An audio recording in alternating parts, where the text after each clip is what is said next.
The Celest Plutus Beast is a unique driver configuration, beautiful packaging, and has a fun and engaging sound. I really am excited to share this IEM with you guys today, and I hope you enjoy. The Beast has an interesting shell design, and it makes almost a clicking noise when you touch it, and I think that's part of the driver configuration. I think this helps to add a special flair and feeling to the music and to this IEM, which I have not experienced in anything else. So the bass on this IEM is very rich and powerful and strong, and it sounds really nice overall. The bass quality and quantities, it feels good. It feels a little bit better than what I think the graph might feel. I think part of that's to deal with the driver and the IEM shell type itself. The bass does feel a little bit wild and out of control. It's definitely not lean or poor. I find the quality of the bass is probably the best part of this IEM. It's warm, but it's bassy in an old school speaker concert kind of a way and fully enjoyable. The mids on this IEM have a kind of a rich tonality. Again, it feels a lot like you're on tubes for some reason. Like, it just kind of has this special rich characteristic, and part of that's the bass, but it has like almost an old school feel to it, and I kind of dig it. It's like the vocals are a little bit hazy. Podcasts seem a little bit uncrisp and maybe low resolution, but it has this older magical feel, like you're listening to some old speakers or you're at a concert and they're just blasting their music a little bit too loud. It has a unique kind of a fresh feel that most of my other IEMs can't do, and it's a lot of fun.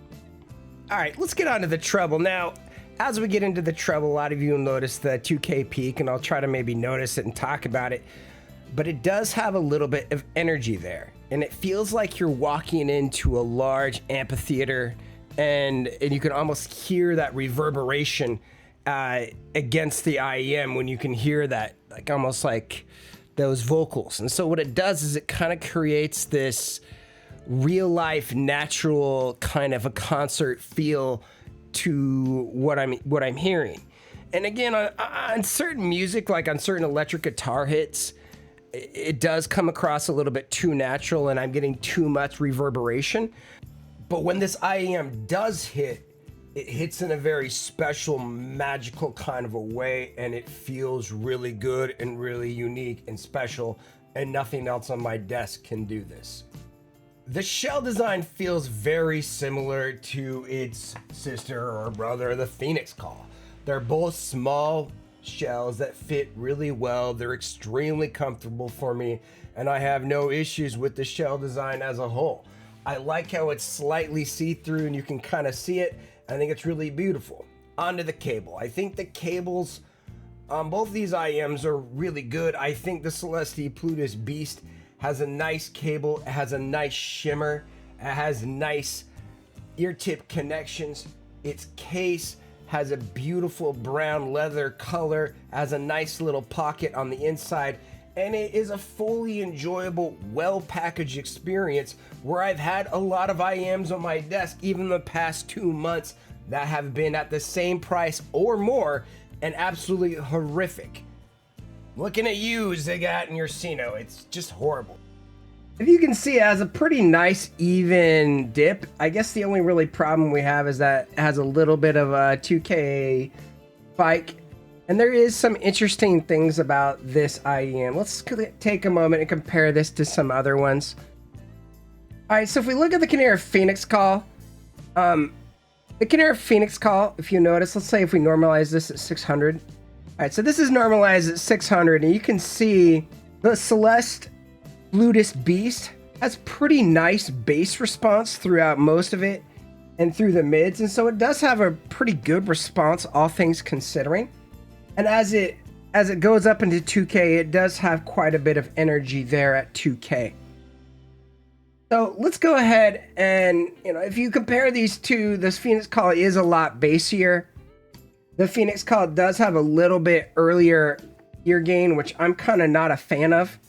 And I think it does come across a little bit wonky. on certain things.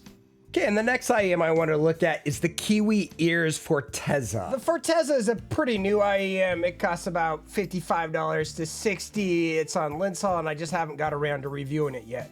Notice this has they both kind of have a ton of treble up here. The Plutus Beast does kind of dip back down pretty readily.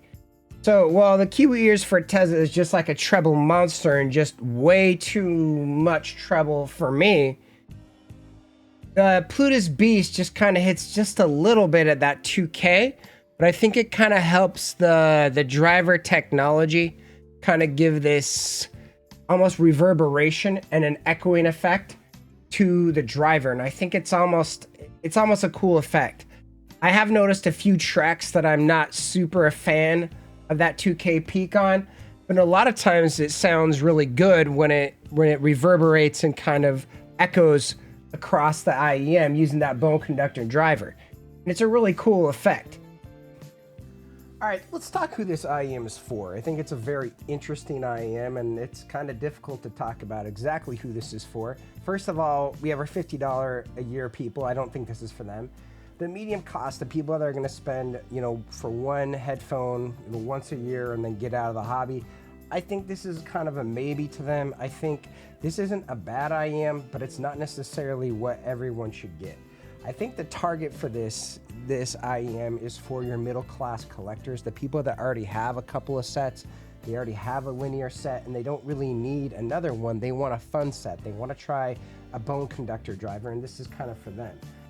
For our big money boys, I think you might be better off getting the Kinera Loki. It's a much more expensive IEM, but it is very premium. It is made by the same company, and it does have a bone conductor driver. That might be the better way to go.